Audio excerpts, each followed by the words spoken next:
Maggi खाने वाले granny and grandpa. Rajaiah और राजम्मा नाम के पति पत्नी जो बूढ़े थे, एक गांव में रहते थे। राजैया खेती बाड़ी करता था और उसकी पत्नी घर में गाय के दूध दोहकर और गोबर के उपले बनाकर गुजारा करते थे। उनका इकलौता बेटा मदन शहर में बहुत बढ़िया नौकरी कर रहा था। उसने एक धनवान लड़की से शादी की जिसका नाम था नंदिनी। उनके 2 बच्चे भी थे। एक दिन राजम्मा, क्यों जी, अपने बेटे को देखे हुए कई दिन हो गए, पर उसे यहाँ आने को कहो तो कहता है अभी आऊँगा तभी आऊँगा। मेरा जी कर रहा है कि मैं पोते पोती के साथ खेलूं। इस दिवाली के त्योहार के अवसर पर उन सबको यहाँ बुला क्यों नहीं लेते? तब राजैया, अरे भगवान, बेटा और बहू दोनों नौकरी करते हैं, जब जी चाहे वो छुट्टी लेकर नहीं आ सकते। मेरा भी दिल करता है कि मैं उन सबसे मिलूं। चलो एक बार फोन करके पूछ ही लेता हूँ, कहकर उसने फोन लगाया। मदन अपने दफ्तर में बिजी था। मदन ने फोन उठाकर, हाँ पिताजी, मैं जरा बिजी हूँ, क्या बात है, जल्दी बताइए। तब राजैया, कोई खास नहीं बेटे, मैं तो ये जानने के लिए फोन कर रहा था कि दिवाली के अवसर पर तुम सब यहाँ आ रहे हो ना? तब मदन, नहीं पिताजी, इस महीने हमारे दफ्तर में ऑडिटिंग चल रहा है, हमें छुट्टी बिल्कुल नहीं मिलेगी। नंदिनी भी बिजी है और ऊपर से बच्चों को स्कूल वालों ने हॉलीडे होमवर्क बहुत दे दिया। एक काम क्यों नहीं करते, माँ को लेकर आप ही यहाँ आ जाओ, दिवाली साथ मनाते हैं, कहकर उसने फोन काट दी। राजैया ने अपनी पत्नी को जो कुछ हुआ सब बताया। तब राजम्मा, हाँ, मैं पहले ही जानती थी ऐसा ही बोलेगा। चलो क्या कर सकते हैं, हम ही चलते हैं उनके पास। तब राजैया, हाँ हाँ चलो चलो भाई, हम दोनों की इच्छा थी ना कि वहाँ जाकर वो गोल गोल छल्ले जैसी चीज खाएंगे, वो वहीं मिलता है। भाई मेरी बहुत इच्छा है कि मैं उसे खाऊं, पता तो चले कि उसका स्वाद कैसा होता है। वैसे उसका नाम क्या बोला था? भाई टीवी में भी उसका इश्तेहार आता रहता है ना, वो क्या है वो? तब राजम्मा, मैं क्या जानूं उसका नाम, मैं तो ये जानती हूँ कि वो चल्ले चल्ले जैसे होते हैं, गोल गोल, और बच्चे बड़े चाव से खाते हैं। इस तरह दोनों रेलगाड़ी में बैठकर शहर की ओर चल पड़े। वहाँ स्टेशन में उतरकर एक ऑटो किया और मदन के घर पहुँचे। मदन और नंदिनी ने उन दोनों का स्वागत किया। दोनों दफ्तर के लिए चल पड़े। नंदिनी, नौकरानी ने खाना बना दिया है, रसोई में रखा है, आप खाकर आराम कीजिए। अगर दिल ना बहले तो आप टीवी देख लीजिए। यूं कहकर दोनों दफ्तर की ओर चले गए और दोनों बच्चे बाय दादी बाय दादाजी कहकर स्कूल चले गए।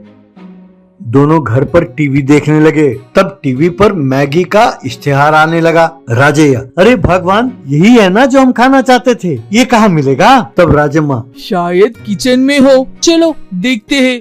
दोनों रसोई में ढूंढने लगे। तब उन्हें वहाँ मैगी पैकेट्स पड़े दिखाई दिए। राजैया, अरे हाँ, यही वो पैकेट हैं, लेकिन इसे पकाते कैसे हैं? तब राजम्मा, अरे यह तस्वीर बनाए तो है, समझ में नहीं आता। आप जाओ टीवी देखो, मैं बनाकर लाती हूँ। ऐसा कहा। इस तरह उन्होंने मैगी नूडल्स बनाया। दोनों बड़े चाव से खाने लगे। अरे वाह, ये तो बड़ा स्वादिष्ट है। वैसे इसका नाम क्या है? राजम्मा, अरे फिर वही बात, मैंने कह तो दिया मुझे इसका नाम नहीं पता। भाई ये काफी स्वादिष्ट है, मजे से खाते हैं। इस तरह उन्होंने दोपहर को खाना नहीं खाया। शाम को घर लौटकर मदन ने पूछा, क्या आप लोगों ने खाना नहीं खाया? खाना वैसे ही पड़ा है। तब इन्होंने कहा कि भूख नहीं थी इसलिए नहीं खाया। तभी बच्चे आए और नंदिनी से कहने लगे, हमें मैगी खाना है। नंदिनी ने रसोई में जाकर देखा तो उसे मैगी पैकेट्स नजर नहीं आए। तब नंदिनी, ये क्या, सवेरे तो यही पड़े थे, अब कहाँ गायब हो गए? कहीं नौकरानी तो बनाकर नहीं खाया? ये बात सुनकर राजैया और राजम्मा चौंक गए। नंदिनी ने फोन में नूडल्स का ऑर्डर दिया। अगले दिन फिर सभी बाहर चले गए। तब राजैया, हमारे वजह से बेचारे वो नौकरानी पर शक कर रहे हैं, हम उन्हें बता देते हैं कि हम ही ने खाया है। तब राजम्मा, ना, हम उस चीज का नाम तक नहीं जानते। अगर उन्हें पता चल गया कि हमने उसे खाया है तो वो हंसेंगे। ना रहने दो, ना बताओ। तब राजैया, पर भगवान, मैं तो दोबारा खाना चाहता हूँ, क्या करें? तब राजम्मा, तो देरी किस बात की, ठहरो मैं बनाकर लाती हूँ, कहकर रसोई में गई और नूडल्स बनाकर ले आई। दोनों फिर से बड़े चाव से खाने लगे। उस दिन भी दोपहर को फिर नहीं खाना खाया। शाम को आकर जब मदन ने फिर पूछा कि आज दोपहर को क्यों नहीं खाना खाया, तब उन्होंने फिर से झूठ बोला कि उन्हें भूख नहीं थी। यूं हर रोज वो नूडल्स बनाकर खाते थे और शाम को घर लौटकर नंदिनी नूडल्स पैकेट्स को गायब देखती। ये सिलसिला चलता रहा। एक दिन इसी बात को लेकर नंदिनी और नौकरानी में झड़प हुई। नौकरानी को गुस्सा आया और उसने कहा, मैं काम छोड़कर जा रही हूँ। तब राजैया और राजम्मा परेशान हो गए। तब राजैया, अरे बेटी बेटी ठहरो ठहरो, वो सब तुमने नहीं खाया, हम दोनों ने बनाकर खाया है। नंदिनी बेटे, वो जो छल्ले जैसा चीज है ना, वो हम ही ने खाया है। नंदिनी, छल्ले जैसे? वो क्या? तब राजम्मा, अरे बेटी, वही जो कह रहे हैं ना, बनाकर खाया, वही चीज। ये सुनकर वहाँ सभी जोर से हंसने लगे।